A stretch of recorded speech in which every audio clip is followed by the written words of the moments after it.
Hello GS academy के YouTube channel पर आपका स्वागत है। मैं हूं पवन। आज के हमारे करंट जीके का पहला क्वेश्चन है वो है, हाल ही में भारतीय क्रिकेट कंट्रोल बोर्ड ने अपनी एंटी करप्शन यूनिट का प्रमुख किसे नियुक्त किया है? तो किसे नियुक्त किया है? वो है सबीर हुसैन शेखानंद खेंडवाल को नियुक्त किया है। तो बीसीसीआई ने अपना एंटी करप्शन यूनिट का प्रमुख किसे नियुक्त किया है? वो है सबीर हुसैन शेखानंद खेंडवाल को नियुक्त किया है। तो बीसीसीआई की मैं बात करूं तो उसका अध्यक्ष कौन है? वो है सौरव गांगुली। कौन है? सौरव गांगुली इसके अध्यक्ष हैं। बीसीसीआई की स्थापना कब हुई थी? हुई थी 1928 को। कब हुई थी? 1928 को। पुरुषों की जो बीसीसीआई की जो मतलब क्रिकेट टीम है पुरुषों की, उसके कोच कौन है? वो है रवि शास्त्री। कौन है? रवि शास्त्री। और बीसीसीआई के सचिव कौन है? वो है अमिताभ चौधरी। कौन? अमिताभ चौधरी। ठीक है ना। नेक्स्ट हमारा वो है, हाल ही में किस देश में कोविड 19 के कारण भारत के सभी यात्रियों के लिए अस्थायी रूप से प्रवेश निलंबित कर दिया है? तो वो है न्यूजीलैंड।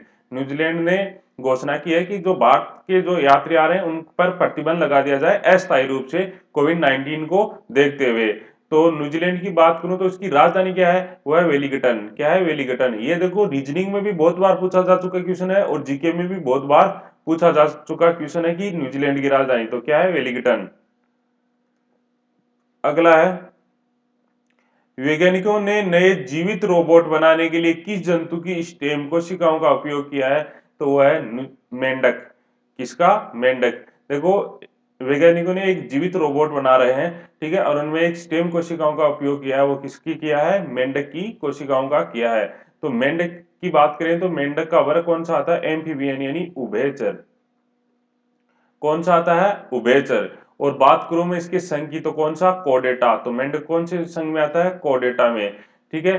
तो अगला है जो एग्जाम में बहुत बार पूछा जा चुका है कि मेंढक के हृदय में कितने कक्ष होते हैं? तो कितने कक्ष होते हैं? 3 कक्ष होते हैं। ठीक है। मेंढक के हृदय में कितने कक्ष होते हैं? 3।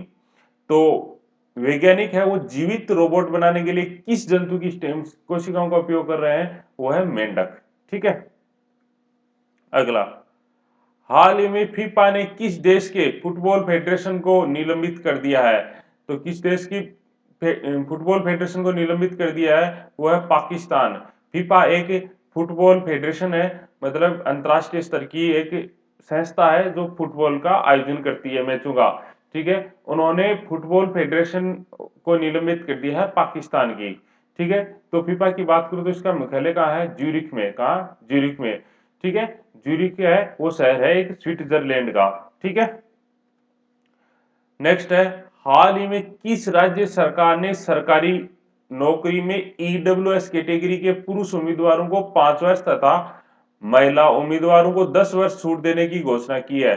तो वो है राजस्थान। राजस्थान ने हाल ही में घोषणा की है, राजस्थान के मुख्यमंत्री अशोक गहलोत ने घोषणा की है कि जो ईडब्ल्यूएस कैटेगरी के अंदर आते हैं उनमें जो मेल कैंडिडेट हैं उनको 5 साल की छूट दी जाएगी एज में, और जो फीमेल कैंडिडेट हैं उनको 10 साल की छूट दी जाएगी। ठीक है ना। और देखो ईडब्ल्यूएस का मतलब क्या होता है? ईडब्ल्यूएस का मतलब होता है economical weaker section. Economical weaker section, economical weaker section इसकी फुल फॉर्म होती है, यानी आर्थिक पिछड़ा वर्ग। ठीक है। आर्थिक पिछड़ा वर्ग। ठीक है। पिछला हमारा प्रश्न था जो आपको आपके लिए था, पूछा गया था इटली की संसद का नाम, तो वो है सीनेट, और इसका सबसे पहले सही उत्तर दिया अनु बुडानिया ने। ठीक है। आज का हमारा प्रश्न है वो है, पोलैंड की संसद का क्या नाम है? आपको बताना है कि पोलैंड की संसद का क्या नाम है। मैथ का हमारा पहला क्वेश्चन है वो है, देखो, कौशल प्रत्येक सही हल के लिए 3 अंक प्राप्त करता है। प्रत्येक सही हल के लिए कितने अंक प्राप्त करता है? 3। तथा प्रत्येक गलत हल के लिए 2 अंक होता है, तथा प्रत्येक जो गलत हल कर देता है तो उसके लिए 2 माइनस मार्किंग हो जाती है। फिर बोल रहा हुआ 30% हल करता है। कितने हल करता है? 30। तथा 40 अंक प्राप्त करता है। कितने? 40। तो उसकी उसने कितने परसेंट सही हल किए? कितने परसेंट सही हल किए? देखो उसका 2 तरीके हैं, एक तो बेसिक है, ठीक है, और एक है हमारा इसको मिश्रण से भी कर सकते हैं। मिश्रण से कैसे? उसने देखो परसेंट कितने किए हैं? 40 किए हैं।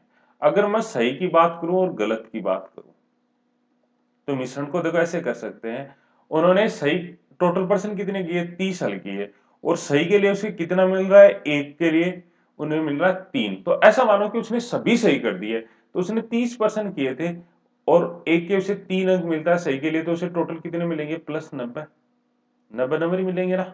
ठीक है, लेकिन ऐसा क्यों, सभी सही क्यों, सभी गलत भी कर सकता है, तो उस वो अगर सभी गलत करेगा तो 30 क्वेश्चन है और प्रत्येक के लिए वो 2 माइनस करेगा। ठीक है, अगर वो सभी गलत कर दे तो 30 प्रश्नों को गलत करे तो एक के लिए 2 माइनस मार्किंग है, तो टोटल कितने गलत हो जाएंगे, माइनस 60 नंबर आएंगे।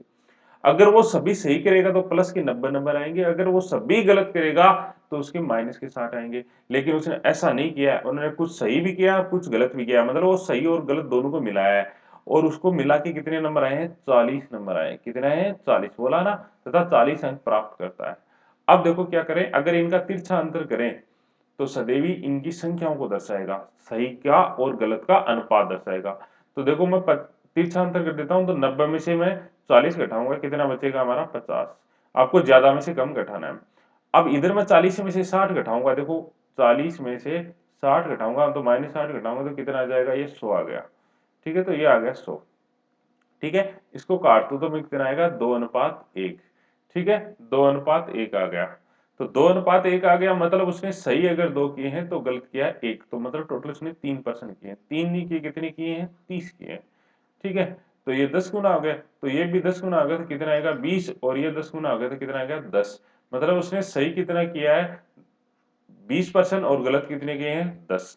ठीक है, एक तो ये तरीका है। दूसरा तरीका है कि इसको आप ऐसे भी कर सकते हो कि टोटल उसने 30% किए हैं, तो सही मान लो कि उसने अक्स किए हैं, तो गलत कितने करेगा, वो 30 माइनस अक्स, यही करेगा। सही के लिए उसे 3 नंबर मिल रहे हैं तो टोटल इतने नंबर आएंगे, गलत के लिए उसे 2 माइनस मार्किंग हो रही है तो माइनस इतने होंगे। ठीक है, यही होंगे ना, और बराबर कितने नंबर आए उसके, 40 आ गए। ठीक है, इसको हल कर देंगे तो 3 अक्स, इसको हल करूंगा तो मैं कितना आएगा, ये आ गया 60। पहले कोष्ट को हल कर लेता हूं मैं, 60 माइनस 2 अक्स, ठीक है, बराबर 40। ठीक है, तो ये आ गया 3 अक्स, बाहर देखो माइनस है तो निशान चेंज हो जाएंगे, माइनस के 60 और प्लस के 2 अक्स बराबर 40। ठीक है, ये माइनस में इधर आके प्लस में, तो ये आ गया 100, और ये कितना आ गया, 3 और 2 5, तो 5 अक्स बराबर 100। तो अक्स बराबर कितना आ गया हमारा, यहाँ गया 20, क्यों, 5 गुना में इधर आके बाद में, तो सही कितना माना था मैंने, अक्स, और अक्स का मान कितना आ गया, 20। इसका मतलब उसने सही कितने परसेंट हल किए, 20 हल किए। ठीक है, नेक्स्ट हमारा ये बोल रहा है, यदि किसी संख्या में 6 जोड़ दिया जाए, तो संख्या मान लो अक्स, उसमें मैंने 6 जोड़ दिए, तो वह संख्या अपने की 1.5 गुना हो जाती है, तो अपने की मतलब अक्स की 1.5 गुना यानी 1.5 हो जाती है। ठीक है, 6 जोड़ दी, लेकिन जब उस संख्या में 4 घटा दिया जाता है तब वह घटकर अपने की 2/3 हो जाती है। अब देखो उसने दो कंडीशन दी है, या तो इससे उत्तर निकाल लो कि 6 जोड़ दिया जाए और फिर 1.5 गुना हो जाती है, तो इससे भी उत्तर आ जाएंगे, या फिर आप क्या करो कि 4 घटा के फिर वह 2/3 हो जाते हैं, तब भी उत्तर आ जाएंगे। ठीक है ना, कोई ज्यादा फर्क नहीं है, दोनों समीकरण से आप हल कर सकते हो, तो मैं इससे ही हल कर लेता हूँ। ठीक है, अब देखो ये अक्स प्लस में, इधर आके माइनस में, तो 6 बराबर कितना आ गया, 1.5 में से मैं 1 घटाऊंगा तो कितना बचेगा, 0.5 अक्स, आधा अक्स, इसका मैं दशमलव उठा देता हूँ बटे 10, इसको काट दूं मैं 2, ये भाग में इधर आके गुना में, तो अक्स बराबर कितना आ गया, 12। ये मेरा आंसर, मतलब वो संख्या क्या थी, 12। अब इससे भी निकालोगे तो 12 आएगा, जैसे कैसे, मान लो वो संख्या अक्स है, उसमें से 4 घटा दिया आपने। ठीक है, घटने पर वो अपने की कितनी हो गई, 2/3, मतलब अक्स की 2/3 यानी 2/3 हो गई। ये माइनस में इधर आके प्लस में, और ये देखो प्लस में 2 अक्स बटे 3 इधर आके माइनस में, तो कितना आया, अक्स माइनस 2 अक्स बटे 3 बराबर आ गया 4। ठीक है, ये आ गया 3 अक्स, 3 अक्स में से 2 अक्स घटाऊंगे कितना बचेगा, 1 अक्स, यानी अक्स बटे 3 बराबर कितना आ गया, 4। ये भाग में इधर आके गुणा में, तो अक्स बराबर कितना आ गया, 12। आप दोनों समीकरणों से उत्तर निकाल सकते हो। ठीक है ना, नेक्स्ट हमारा ये बोल रहा है, अच्छा क्वेश्चन है, एक छात्रावास में 2 छात्र एक कमरे में रहते हैं। ठीक है, एक छात्रावास है, उसमें प्रत्येक रूम में 2 छात्र रह रहे हैं। ठीक है, तो 5 कमरे कम पड़ जाते हैं, 5 कमरे कम पड़ जाते हैं। यदि एक कमरे में 3 छात्र रहे तो 2 कमरे बच जाते हैं, 2 एक्स्ट्रा बच जाते हैं, खाली रह जाते हैं कमरे। तो छात्रों की संख्या बताओ, तो इसमें आप क्या करो, कमरों की संख्या मानो। ठीक है भाई, जितने कमरे होंगे उससे छात्र से गुणा कर देंगे तो टोटल छात्र आ जाएंगे। तो ऐसा मानो कि कमरे अक्स है, कमरे कितने, अक्स। अब देखो प्रत्येक में 2 रह रहे हैं लेकिन 5 कम पड़ रहे हैं, तो इसका मतलब कमरे तो हमारे पास अक्स है लेकिन 5 कम पड़ रहे हैं, तो 5 कमरे अगर और होते और सभी में मैं 2-2 रखता तो टोटल स्टूडेंट आ जाते, तो इसका मतलब ये टोटल स्टूडेंट हो गए। ठीक है, लेकिन अगर बोल रहा है कि आगे बोल रहा है, यदि यदि 3 छात्र रहते तब 2 कमरे बचे रहते, इसका मतलब हमारे पास तो कमरे अक्स ही हैं, लेकिन दो बचे रहते, इसका मतलब दो घटा दो कमरे। अब ये कमरे भरे हुए हैं ना, और एक में कितने छात्र हैं, 3, ठीक है ना, मतलब अक्स टोटल मेरे पास अक्स है, लेकिन दो खाली रह गए, तो दो को घटा दो, अब प्रत्येक में जितने भी बचे उसमें दो दो सॉरी 3 3 छात्र हैं, ठीक है, ये भी टोटल छात्र हैं, तो दोनों क्या हो गए, इक्वल हो गए। इसको हल कर दो आप, 2x प्लस 5 सॉरी 10 बराबर आ जाएगा ये 3x माइनस 6, ठीक है, ये माइनस में इधर आके प्लस में, ये प्लस में इधर आके माइनस में, तो x बराबर कितना आ गया, 16। तो x बराबर 16 आ गया, मतलब हमारे पास आर में रूम कितने हैं, 16 है, ठीक है। अब छात्रों की संख्या पूछिए, तो इसी में भी रख दो या इसमें रख दो, उत्तर आ जाएंगे, ठीक है ना। तो मैं पहले वाले में रख देता हूँ, ठीक है, तो 2 और ये आ गया 16 प्लस 5, तो 16 और 5 कितने हो गए, 21। 21 को अगर मैं 2 से गुना करूंगा तो कितना आएगा, 42। इसका मतलब स्टूडेंट कितने थे, टोटल 42 स्टूडेंट, कितने स्टूडेंट, 42। समझ में आया। नेक्स्ट है हमारा, ये बोल रहा है कि एक खंबे का 1/6 भाग कीचड़ में, शेष जितना भी बच गया उसका 1/2 भाग जल में तथा 5 मीटर जल के ऊपर है, तो खंबे की लंबाई बताओ। इसके निकालने के दो तरीके हैं। पहला तरीका है कि आप इसको बिना अक्स से कर सकते हो। देखो 1/6 फिर शेष का, तो इसको आप ऐसा मानो कि टोटल कितना है, 12, क्योंकि एक बार 6 से कटेगा और एक बार 2 से कटेगा, तो इन दोनों का गुणनफल वा लिया मैंने 12। अब इसका देखो बोला 1/6 भाग कीचड़ में है, तो 12 का 1/6 कीचड़ में है, तो 12 का 1/6 कितना हो गया, 2, तो 2 कीचड़ में है, ठीक है। फिर बोल रहा शेष, तो शेष कितना बच गया हमारे पास, शेष बच गया हमारे पास, वो बच गया 10, ठीक है। अब फिर बोल रहा है शेष का 1/2 भाग जल में है, ठीक है, तो शेष जितना भी बच गया उसका 1/2 भाग जल में है, तो जल में कितना हो गया, 5 हो गया, जल में इसका 1/2 5 हो गया, शेष कितना बच गया, 5, ठीक है। और उन्होंने आगे क्या बोला, शेष 5 मीटर जल में, तो यहाँ भी 5 है और यहाँ भी 5 है ना, तो 5 के बराबर 5 यानी 1 गुना, तो ये भी देखो मैंने 12 माना था, उसको भी 1 से गुणा कर दो तो कितना आएगा, 12 मीटर, मतलब खंबे की लंबाई कितनी है, 12 मीटर है, ठीक है, समझ में आया। दूसरा तरीका है हमारा कि आप मान लो अक्स, कितना मान लो, अक्स मान लो खंबे का। फिर बोला 1/6 भाग कीचड़ में, तो 1/6 यानी 6 में से एक कीचड़ में, तो बच गया कितना, 5, तो ये आ गया शेष। फिर बोल रहा है शेष का, तो शेष इतना ही है, का मतलब होता है गुणा, ठीक है। फिर बोल रहा है 1/2 भाग, तो शेष का 1/2 भाग जल में, मतलब 2 में से एक जल में है, तो बच गया कितना, एक, एक नहीं कितना बचा, देखो यहाँ देखो 5 मीटर बचा है, कितना बचा है, 5 मीटर, ठीक है। देखो 5 से 5 कैंसिल, तो एक बार चला गया, 6 दूनी 12, 12 भाग में इधर गुना में, तो x बराबर कितना आ गया, 12 मीटर, ये आंसर है, समझ में आया। नेक्स्ट हमारा ये बोल रहा है कि दो संख्याओं का गुणनफल 336 है, फिर बोल रहा है उनका योगफल, गुणनफल यानी दो संख्या मान लो x और y, इनका गुणनफल कितना दिया है, 336 दिया है, कितना दिया है, 336। आगे बोल रहा है इनका जो योगफल है यानी x प्लस वाई, उनके अंतर यानी x माइनस वाई से कितना अधिक है, अधिक कम क्या होता है, अंतर ही होता है, और कितना अधिक है, 32 अधिक है, कितना अधिक है, 32। वे संख्याएं हैं, दोनों संख्याएं कुछ ही हैं, ठीक है। इसको हल कर देते हैं, तो पहले नीचे वाले को हल करेंगे, तो देखो बाहर माइनस है तो निशान चेंज हो जाएंगे, तो x plus y minus x plus y बराबर 32, इसको काट दो प्लस माइनस, तो 2y बराबर 32 आ गया, तो y बराबर कितना आ गया, 16। अरे y कितना हो गया, 2y बराबर 32, तो y बराबर है 16, तो एक संख्या हमारे पास आ गई 16। देखो y का मान यहाँ रख देता हूँ, तो y यानी y गुणा में इधर आके भाग में, y का मतलब है 16, 16 गुणा में इधर आके भाग में, तो x बराबर कितना आ गया, 336/16, 16 दूनी 32, कितना बच गया, एक, 16 एकम 16, तो कितना आ गया, 21, मतलब एक संख्या तो 21 है, दूसरी कितनी है हमारी, 16 है, समझ में आया।